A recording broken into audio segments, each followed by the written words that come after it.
crazy. I feel sorry for y'all. Y'all don't get the parking spot right out front. Well, you don't get the option to pay for a parking spot right out front. So, today what we're going to do is we are going to finish up male anatomy. Alright? And I want y'all to start thinking ahead of what's coming. Right? What's coming next week? Exam 1, right. Exam 1's coming. So exam 1 is going to cover male anatomy, female anatomy, and chapter 5, which is regulation. Alright, now, chapter 5 is hard. It's got a lot of new information that you maybe have only been slightly exposed to. So, my recommendation is that you start now, after I'm done today with chapters 2 and 3 basically, start reviewing that now, right? Take an hour in the evening and go through some stuff. Because once I cover chapter 5, and I'm not going to finish chapter 5 until Tuesday morning, right? You're going to need that time between Tuesday and Thursday to fully process everything that's going on in chapter 5. Okay? So, use your time wisely. Get ahead of the game. Start reviewing now in smaller bursts, right? Smaller chunks of time. Not this night before cram BS. That's not going to work. Okay? So, just kind of helping y'all keep on track is my goal. Understanding what's coming. So, when we finished up last Thursday, we were talking about the ovary, right? And there were two major hormone-producing structures located on the ovary that are going to dictate everything we talk about from here on out. So what are those two structures? Follicles and the corpus luteum. What hormone primarily does a follicle make? Estrogen. And what hormone does the corpus luteum make? Progesterone. Okay. That is so unbelievably fundamental to understanding how everything works, right? How all female cycle, how pregnancy is maintained. You've got to just know that. Because we're just going to go deeper and deeper and deeper and deeper. Okay? So, this is pretty much where we finished off, talking about a dominant follicle, right? We talked about how follicles will go through stages of development, and we can look at the different characteristics of those follicles and determine where they are in their stage, right? Primordial, primary, secondary, tertiary, and then antral or Graafian follicle. And as these follicles grow and develop, they're producing more and more estrogen because they're getting bigger. Okay. And we talked about, importantly, that when we have a female that has a dominant follicle, at least with our livestock species, right, they're going to be in estrus, right? They're going to be in heat, being receptive to the male. And then a major event is going to occur. And that event is ovulation. Okay? Ovulation is the release of the oocyte from the follicle.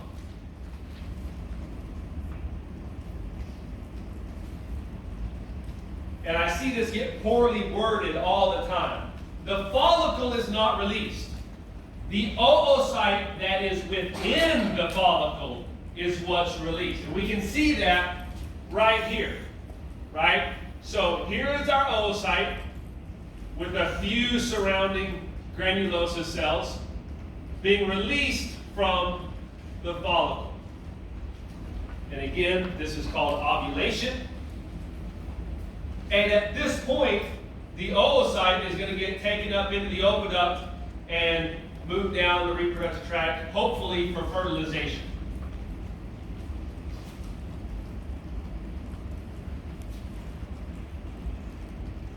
Now, this diagram here kind of skips a developmental step that we're going to add into the figure. So, once the follicle ovulates, these cells in here, in this follicle, are going to begin to undergo a morphological transformation. Because they're going to change from cells within a follicle to the corpus luteum. Okay? But there's this transition period that takes about 2 to 3 days. And during that time, we would see on the ovary a structure called the corpus hemorrhagicum. Okay? Corpus hemorrhagicum. And basically, so think of hemorrhage, right? What do you think of when you think of hemorrhage? Blood, right? So what happened when the follicle ovulated and ruptured, all the blood vessels that were supporting it broke, right? And so you get bleeding, you get a clot,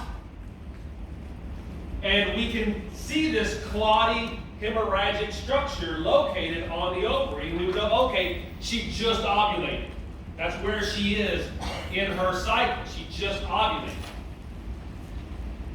Now the corpus hemorrhagicum doesn't really produce any hormones yet. It's in this transition phase. It's no longer producing estrogen, but it's not yet producing progesterone. But it's morphing. And over the period of about 3 days, 4 days, depending upon our species, that corpus hemorrhagicum is going to transition into the corpus luteum. And the corpus luteum is going to be producing progesterone to maintain pregnancy.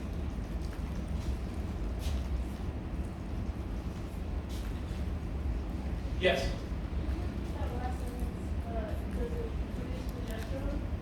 Yeah, the corpus luteum produces progesterone with the intent to maintain pregnancy. Right? If the female is pregnant, right, if that oocyte that was ovulated from the follicle becomes fertilized and establishes a pregnancy, the CL will be there to keep progesterone so that that female will stay pregnant. Now, if she's not pregnant, if there was an unfertile cycle for whatever reason, then this corpus luteum is going to undergo luteolysis. You might have heard that term, and I talked about that in 107. Luteolysis is the destruction of the corpus luteum. And when that occurs, what we would see on the ovary is this structure called a corpus albicans. Corpus albicans. Albican is albino, white, right? So what we would see is this white little structure located on the outside of the ovary. And that would tell us, okay, she had cycled previously and did not get pregnant, so she started over again. And this is one of the things that students kind of get mixed up. So prostaglandin F2 alpha, which we had introduced on Tuesday, prostaglandin F2 alpha kills the corpus luteum to induce luteolysis. Okay? The corpus albicans does nothing. It makes nothing, it produces nothing. It's literally dead cells that are just having to get, it's like a scar. That's literally all it is. It's a scar. It's got to go away, but it's not making anything. Okay? In lab, y'all are going to dissect the female reproductive tract. And I'm sure one of the things that y'all are going to do is you're going to look at the ovaries of the animal, right? And what we're going to learn for exam 2 is what part of the cycle, of the estrous cycle, all of these structures correspond to, right? And so when you look at your tract in lab, you'll be able to go, oh, yeah, this cow, she was in diestrus. And hormonally speaking, progesterone was high and estrogen was low, right? You can tell all of that based on what I see on the ovaries. Okay? So we're going to start putting those pieces together to understand the cycle. Right now, we just want to know the players. Right? Like we just want to know, okay, I got a pawn and a rook and a queen and a king if I'm playing chess. Later on, we're going to learn the moves. So those are our players. Follicles of different stages, ovulation occurring, development of a corpus hemorrhagicum into a corpus luteum, and then ultimately a corpus albicans if that female is not pregnant.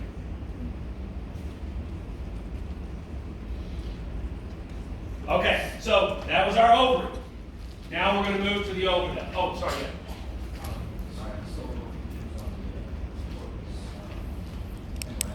Okay.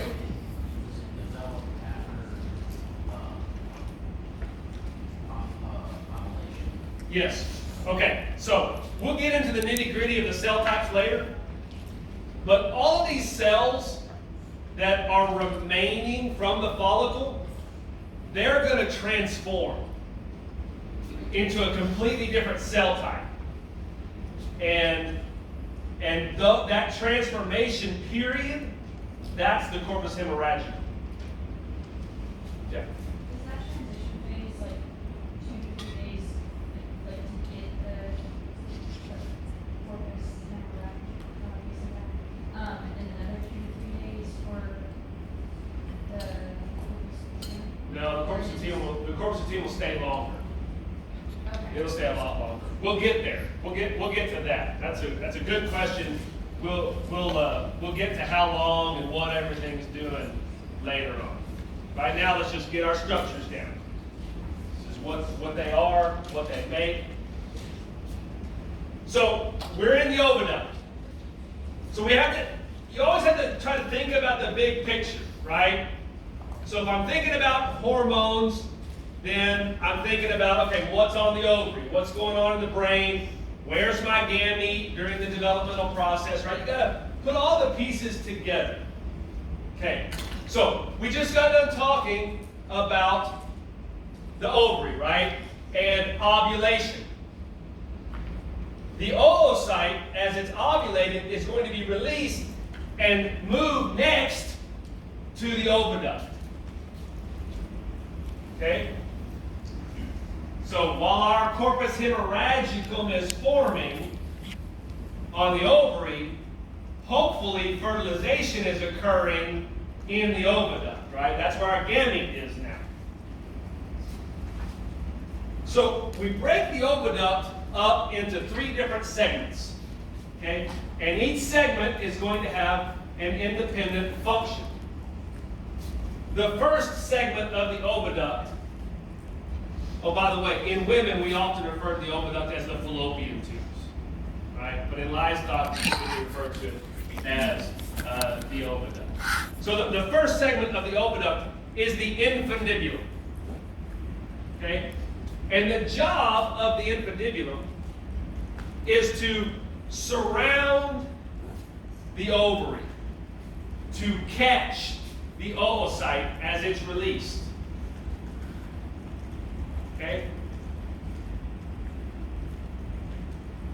One of the things that we didn't really talk about is when ovulation occurs, that oocyte is literally just released into the abdomen.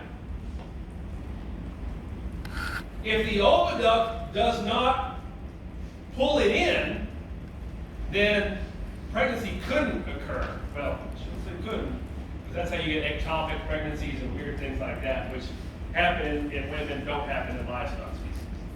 But the infundibulum kind of has cilia and it beats to help pull the oocyte into the oviduct. That's its job, is to catch the oocyte. After the infundibulum is the ampulla. Okay? And if we look here at the ampulla, this is a cross section of the histology of the ampulla. And we can see here, so that here in pink is our mucosal layer, right, which is very extensive. There's a lot of mucosa. All our stromal cells, and then our muscularis layers. So if we have a lot of extensive mucosal cells, that would suggest that their primary job is to secrete factors, right? It's secreting factors that are supportive of our oocyte, supportive of sperm as they get in there, and then supportive of the early stage embryo after fertilization. Now the ampulla and the last segment of the oviduct is the isthmus. And where those two segments come together, that is where fertilization occurs. So fertilization occurs at the junction of the ampulla and the isthmus. Sometimes we shorten it up just to make it quick and easy to remember, the AIJ, ampullary isthmus junction. That's where fertilization is occurring.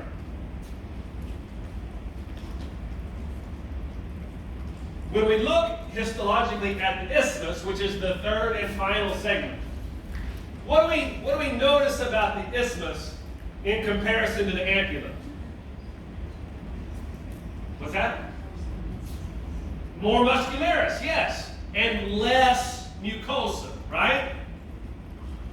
So from a functional standpoint, what do you think the function of the isthmus is? To contract. Okay, so which direction? Good answer. Either direction. Depends on where the female is and what's going on. So when the female is in estrus, receptive to the male, the isthmus is contracting up to help pull sperm up to where the oocyte is. And then 4 days later, after fertilization, when we need to move our embryo from the oviduct into the uterus, the contractions will go the opposite direction to help move our embryo down the tract. So the isthmus can contract both directions. It's not secreting much, it's not supporting much. That's the job of the ampulla. It's simply to contract to move gametes or our embryo. And here's some cool pictures, right? So if we've got, here's our ovary. Here we can see this blister-like structure right here. This is an antral or dominant follicle that would be ready to ovulate, right? And then here's the infundibulum. Very large and feathery, kind of surrounds the ovary. Here it is in the U, right? So here, this is the infundibulum, and here's the ampulla and the isthmus right here, going down to the uterus. Now, if we look at the infundibulum of the sow or the bitch, right? They're very, very extensive in their development. Very large. Why would those two species need a more developed infundibulum? They have litters, right? So, when the sow is in estrus, she doesn't have one dominant follicle that she's about to release or two. She's got 12 or 15 dominant follicles that are all around the outside of the ovary. And each oocyte that doesn't get picked up is a theoretical loss, right? So you need a very extensive infundibulum to try to catch them all. Let's compare that concept to the infundibulum of the mare. So this is the infundibulum of the mare. Notice how naked the rest of the ovary looks.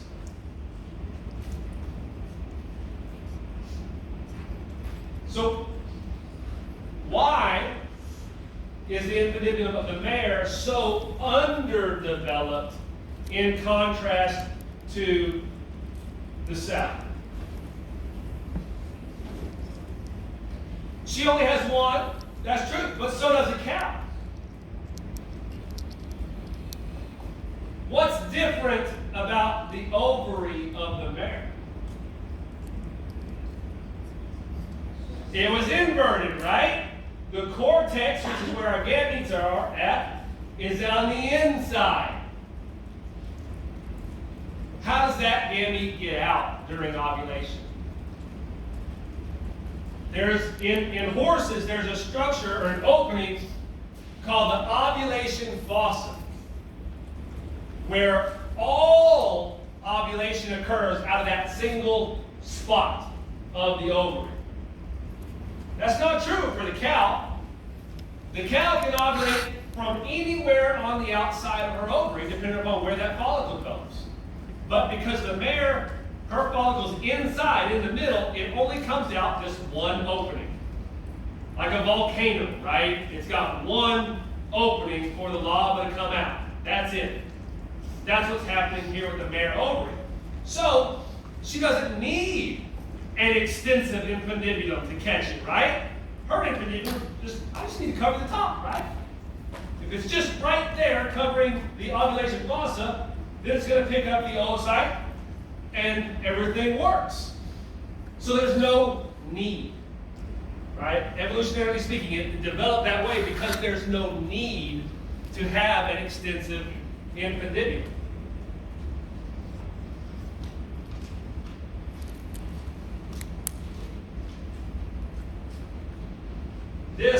The bitch has this extensive, they call it a bursa, as a matter of fact, ovulation bursa. For whatever reason, the infundibulum has a lot of fat in it. We don't really know why there's all this fat there. It's just kind of this weird anomaly. If you look at how thick and structured it looks compared to the sow, even though they have the same function, right? The sow, you can see through it. It's so thin. Just interesting observation. Okay. So the oviduct, right, functionally speaking, it's the site of fertilization, and it's involved in gamete and embryo movement, right? We're going to move the oocyte in, we're going to move the sperm up, then we're going to move, hopefully, a fertilized embryo out. Those are its functions, right? Support that. So the oviduct is active, very active, when the female's in heat and breeding, up until about day 4 of pregnancy. And then our embryo is going to move into the uterus. And not much happens in the oviduct after that. All right. So, we've now made our way into the uterus.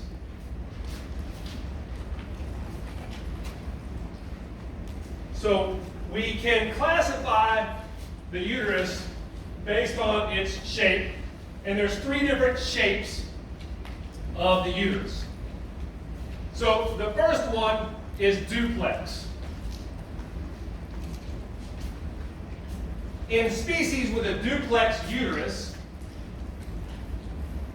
they have 2 uterine horns. But what's important is that each uterine horn is completely separate from the other. So there are 2 uterine horns, and there are 2 openings to the cervix. So each one is independent. Back decades and decades ago, they used to use rabbits as experimental models very extensively. And one of the things that they could do with rabbits is evaluate the interrelationship between genetics and maternal environment.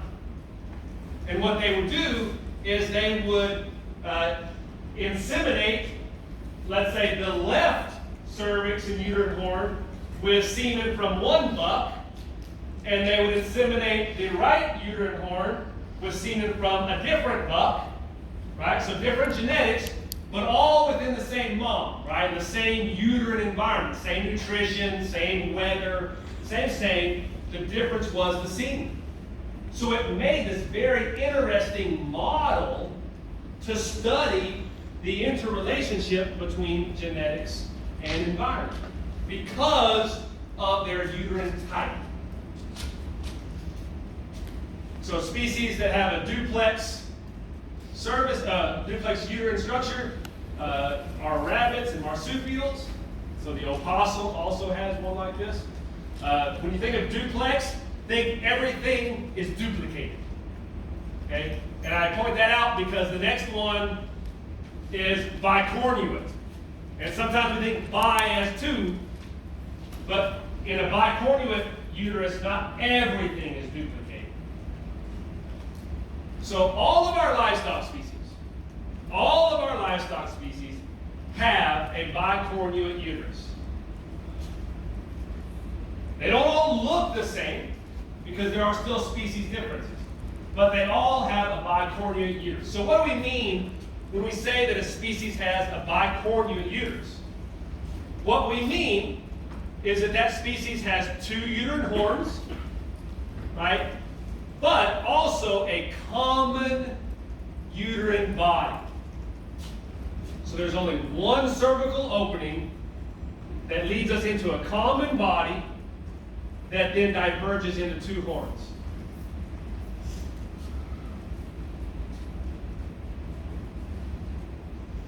So in species with a bicornuate uterus, embryos or semen could be up in one horn and could go into the other one, right? They can free flow as they need to. So that's the difference between species with a bicornuate uterus and species with a duplex uterus. Now, so mares, cows, sows, queens, bitches, all have a bicornuate uterus. Do they look the same? No. No. The sow uterus is much longer. Her uterine horns are much longer than the mare. She's got a litter, right? She needs a lot more uterine horn to establish a pregnancy. The mare has a single foal, right? So has more uterine body. But they all have a single opening with two horns. The third classification for a uterus is what primates have. So what women have and monkeys. And this is called a simplex, which means that it's all uterine body, no uterine horns.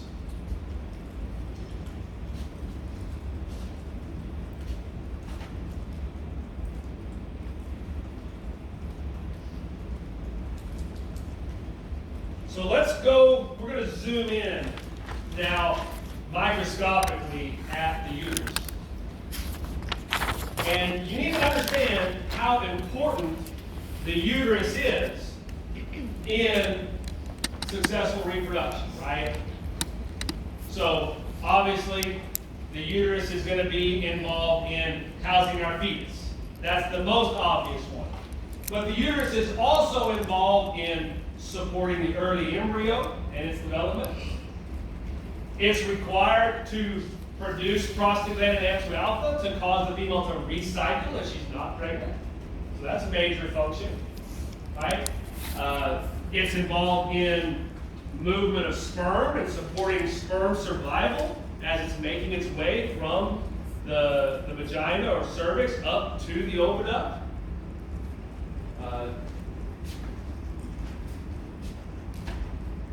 And so, if we look structurally, we've got our mucosal layer, and then we've got a submucosal. And collectively, the mucosal layer and the submucosal layer of the uterus are called the endometrium. That word is right here on this picture, endometrium. I told you metrium was going to come back, right? We talked about the mesometrium. Here we are with that metrium again. Endometrium, by definition, means we're specifically referring to the uterus. Okay? We're talking about the mucosal and submucosal layers of the uterus. Now, one of the things that you'll notice that is not present in our other regions. It's not present in the oviduct, it's not present in the cervix or the vagina. Are these structures right here that are mucosal cells, but they invade down into the endometrium. These are called uterine glands. Okay? Uterine glands. What do glands do? Secrete. All right, they secrete things. Your salivary glands secrete saliva. Uterine glands secrete factors that are required for early embryonic development. How do we know they're required? If you don't have them, you don't get a pregnancy. So actually, much of that work of discovery on that topic was done right here at this institution, right here in this department. Dr. Tom Spencer, who's now at Missouri, he, along with his previous mentor, developed a model where they could make lambs, little ewe lambs, and gilts that lack uterine glands in development. These uterine glands actually develop like in a sheep. When a ewe lamb is born, today she doesn't have uterine glands. And they develop over about 60 days. Because the uterus is still developing after leaving the uterus. And hormonally, they can go get rid of those glands by giving inappropriate hormonal exposures.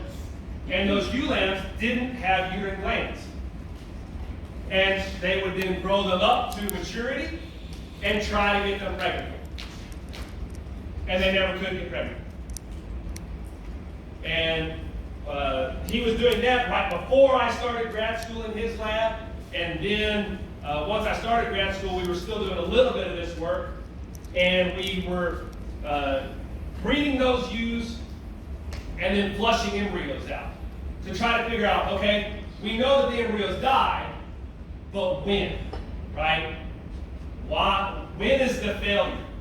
And what we figured out was that the failure of pregnancy is at about day 14 of pregnancy.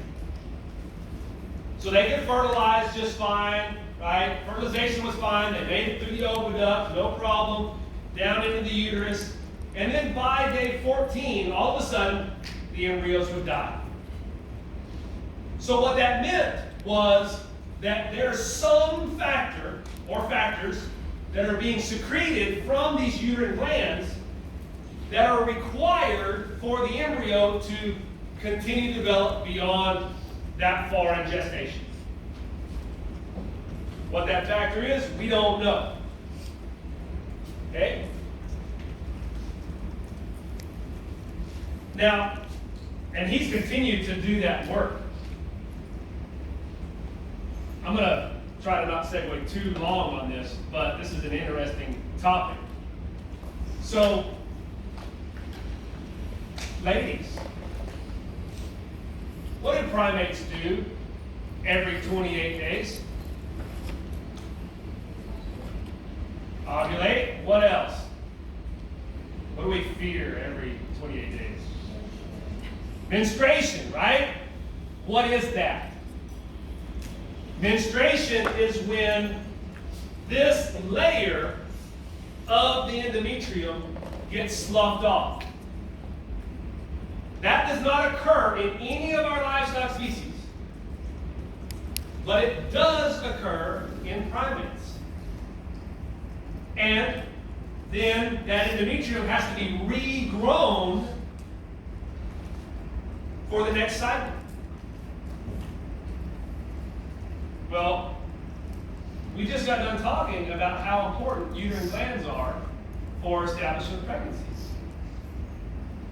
I also just got done saying that the way that Dr. Spencer got rid of uterine glands was to have inappropriate hormone exposure, didn't I? So we know that the development of uterine glands, at least in livestock, is susceptible to environmental factors. So this is a what if. I'm not trying to scare anybody, but this is a hypothetical what if of like things that we need to go discover. With a species like women, that have to regrow your endometrium every single cycle, if it is susceptible to environmental exposure, could that contribute to pregnancy failure? Could that be a factor that is hindering reproductive success in women? Yeah. Is that where like radiation Typically radiation is more like DNA damage, but you know, it's still an environmental exposure. Right? I was more thinking about things like air pollution, chemical exposures, right? Stuff like that. I mean, these are all what ifs. We don't know. We don't know. This is going to require an extensive amount of study. We don't even know, although you would hypothesize, if uterine glands are required in women. We only know that they're required in, well, now we know they're required in rats, mice, pigs, sheep, cows. So we know they're required in all this. So deductively speaking, we would probably say they're probably going to be required in humans. But we don't know. It's difficult to study women, right? So that's just kind of, as you're thinking about the importance of these structures and solving pregnancy-related problems, just something to keep in mind. Now, also within the endometrium here down in the submucosa, this is where our vasculature, our blood supply is going to be. There's a lot of blood supply that goes to the uterus because this is where pregnancy is going to occur, right? We've got to grow a fetus, and we have to grow a fetus, we need a lot of blood flow. So all of that can be found down here in the submucosal layer. And then the muscularis layer of the uterus is the myometrium. The myometrium is specifically the muscular layers of the uterus. And of course, the myometrium is going to contract to expel the fetus, but also to help move sperm up the reproductive tract when that female is in estrus.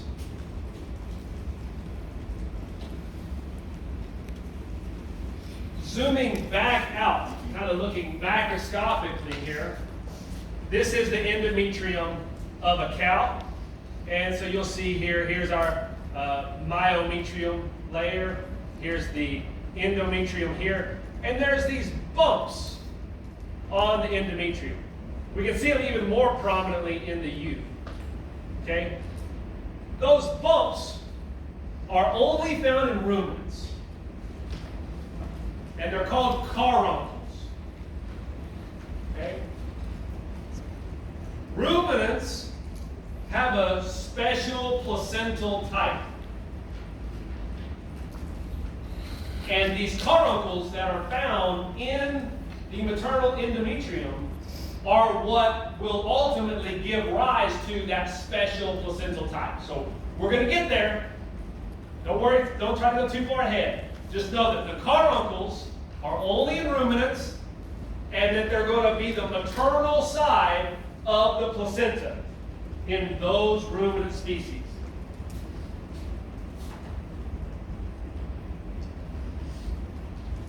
If we look at the sow as well as the mare, those aren't ruminants, right? Hopefully you learned that from nutrition. Those are not ruminants, so they do not have caruncles, right?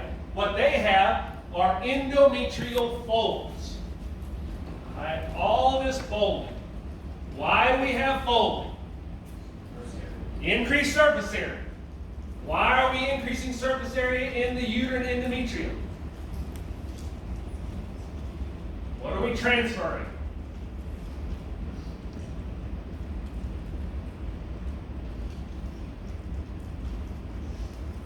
What do we need to exchange in the uterus? Not blood. What's coming in the blood? Not hormones. Nutrients, right. We're going to grow a baby here. That's a major, major function of the uterus, right, is to grow the baby.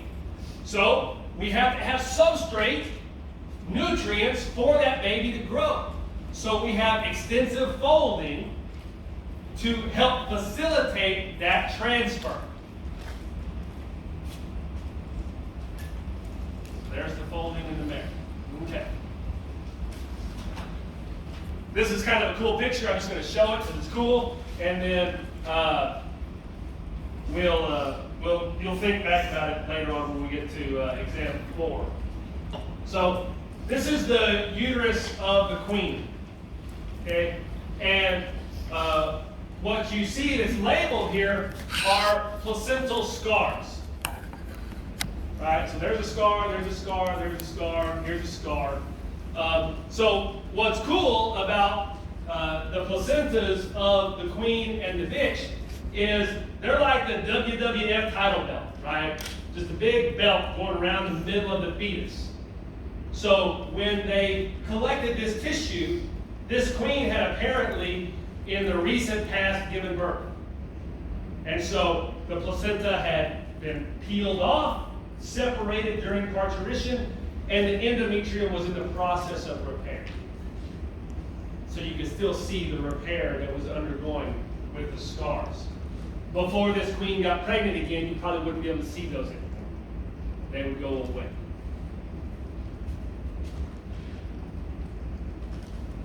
All right, moving on. We've now left the uterus and we're down into the cervix. Okay? So the cervix has 2 major functions.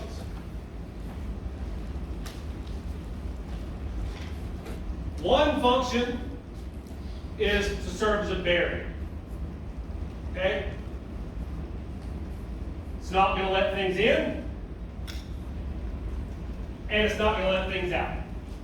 So what things are we not going to want to go into the reproductive tract? Bacteria, right? So copulation is not a sterile event.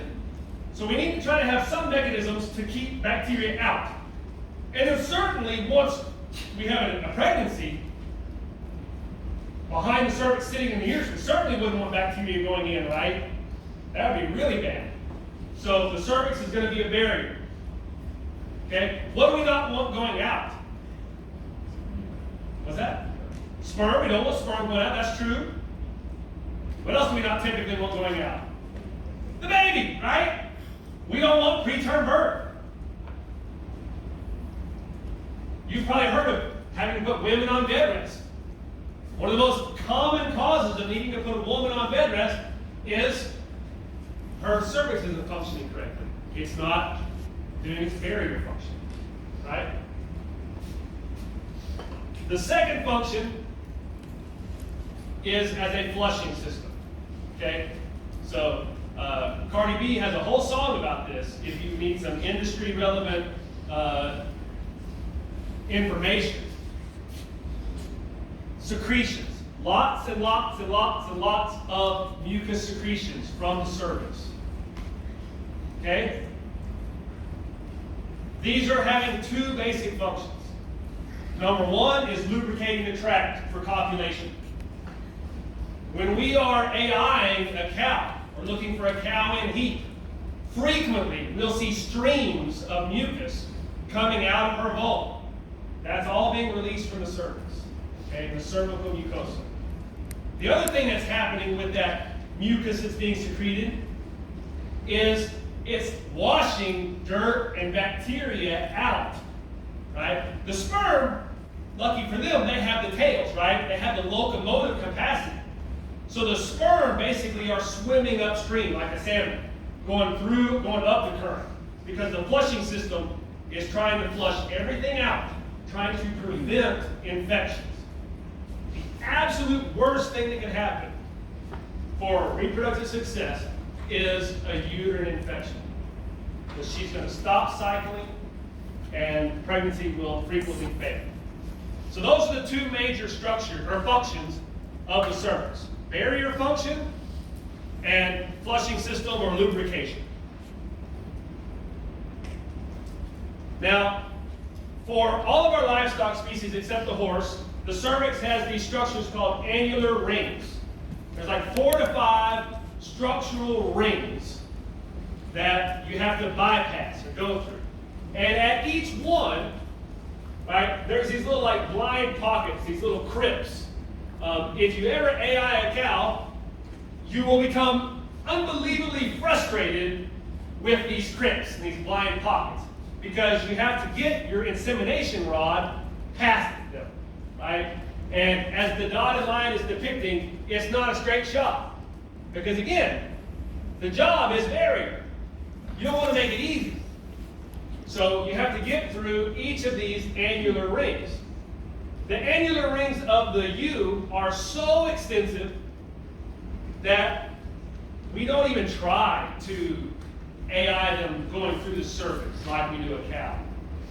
We just go laparoscopically and just completely bypass the uterus or bypass the cervix because it's so extensive. The sow has a kind of a corkscrew-shaped appearance, which helps for the bore to lock in, right? Remember, that copulation event is going to take about 20 minutes to deposit the semen, so there has to be a good, tight connection there. So the structure of the cervix matches with the structure of the penis to kind of lock that in. So I told you, all those species have this annular ring structure, but not the mare. So the mare, her cervix has longitudinal folds. So they go lengthwise with the cervix. So from a barrier perspective, what's a better barrier? Annular rings or longitudinal folds? Annular rings is a better barrier function. So it's no surprise then that of all those species, the species that's most likely to get a uterine infection is the mare, because she has the least effective cervical anatomy. Now, this does help the stallion deposit sperm into the uterus, right? Because the stallion's got that big bell-shaped head of the penis. As it lodges into the vagina, he can forcefully ejaculate the sperm straight through the cervix because it's more open, less restricted. So you got the good and the bad. Yes?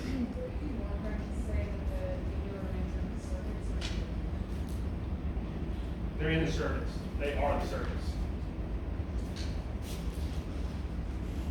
Okay, now getting down to the vagina. All right, so we're just working our way back. The vagina is going to be broken up into two different segments. We've got the cranial vagina, so cranium is head. So cranial vagina is the segment of the vagina closest to the head of the animal. And then the caudal vagina, which is also referred to as the vestibule, they're interchangeable, is to the rear of the animal. So where's the bifurcation? Where does the caudal vagina end and the cranial vagina start? Well, it's at the urethra. So right here, you have to remember the urinary tract and the reproductive tract converge or diverge, depending upon which direction you're going, right? So when we have a common passageway for the urinary tract and the reproductive tract, that's all caudal vagina or vestibule. Once we get past the urethra, we get into the cranial vagina. And if you look at the mucosal layer, it's very different. Because one is post-urine, one is pre-urine, right? So they have very different environments, very different functions. In the bull and the ram and a lot of our species, ejaculation is going to occur here in the cranial vagina, and the human as well. Right? So ejaculation is occurring here in the cranial vagina, and sperm have to make their way into the cervix all the way through the reproductive tract. One of the things that we used to do when we used to teach AI was we used to have students AI with a rod that is normally used for infusing penicillin into the uterus. So it has a hole through the middle of it. So when you AI, you have to start with a slight elevation until you get over the urethra, and then you flatten out and go through. If you don't, or if you start downhill, where do you go? You go into the bladder, right? You go straight through the urethra, down into the bladder. Why do we use a gun with a hole on it? So that you would know when urine comes spraying out at you, oh, I'm in the bladder, right? So you got to pull back and go up.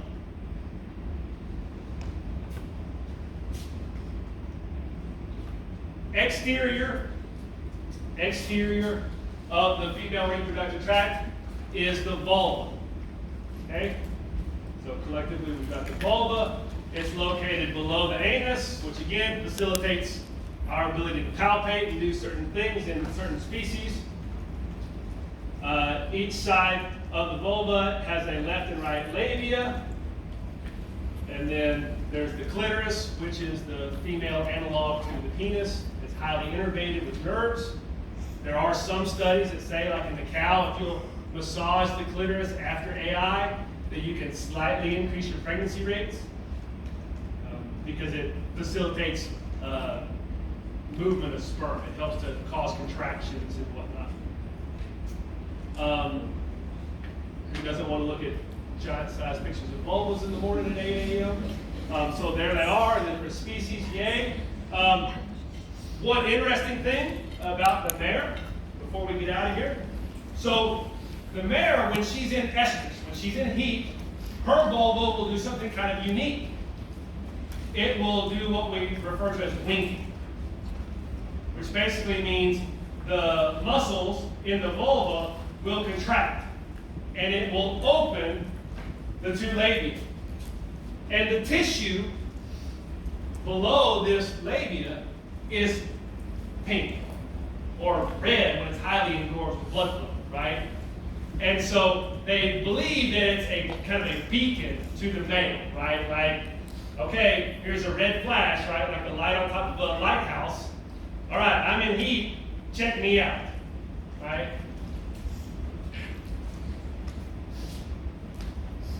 And that's it. No quiz today.